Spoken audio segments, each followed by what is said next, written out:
In today's video, I'm going to teach you how to send a PUT request in Postman. Start by opening Postman. You can use the web app in your browser or the desktop app and sign in so your work is saved. The interface is the same where it matters, so everything you see here will apply either way. Next, create a new request. Click the New button and choose HTTP request, or simply click the plus tab to open a fresh request tab. This brings up the request builder where you'll set the method, the URL, and the body. Think of this as your workspace for defining exactly what your API call should do. By default, the method selector to the left of the URL bar is set to GET. Click that drop-down and choose PUT. PUT is typically used to update or replace a resource at a specific URL. Unlike POST, which often creates a new record, PUT targets an existing record and sends a full representation to replace it. If your API supports partial updates, that's usually patch, but for today, we're focusing on PUT. Now enter the request URL. In the URL field, type the endpoint you want to update.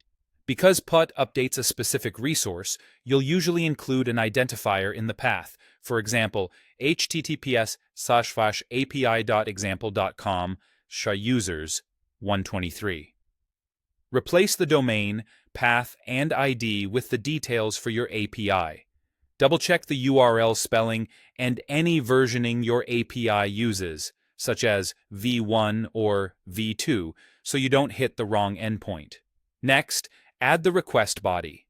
Click the Body tab underneath the URL bar. Select Raw, then use the small drop-down on the right to choose JSON.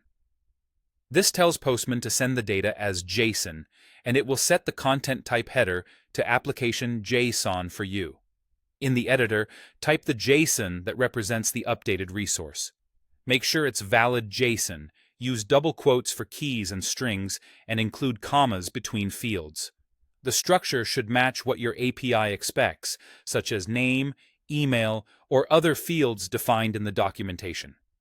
If you're replacing a resource with PUT, include all required fields, not just the ones you're changing. When you're ready, click Send. Watch the response pane at the bottom. A 200 OK or 204 No content usually indicates a successful update, and you may see the updated resource in the response body. If you get an error like 400, check your JSON formatting or required fields. A 404 can indicate the resource ID wasn't found, and a 401 or 403 may mean the API requires authorization. That's it. You've built and sent a PUT request in Postman, from method selection to a properly formatted JSON body and a successful response.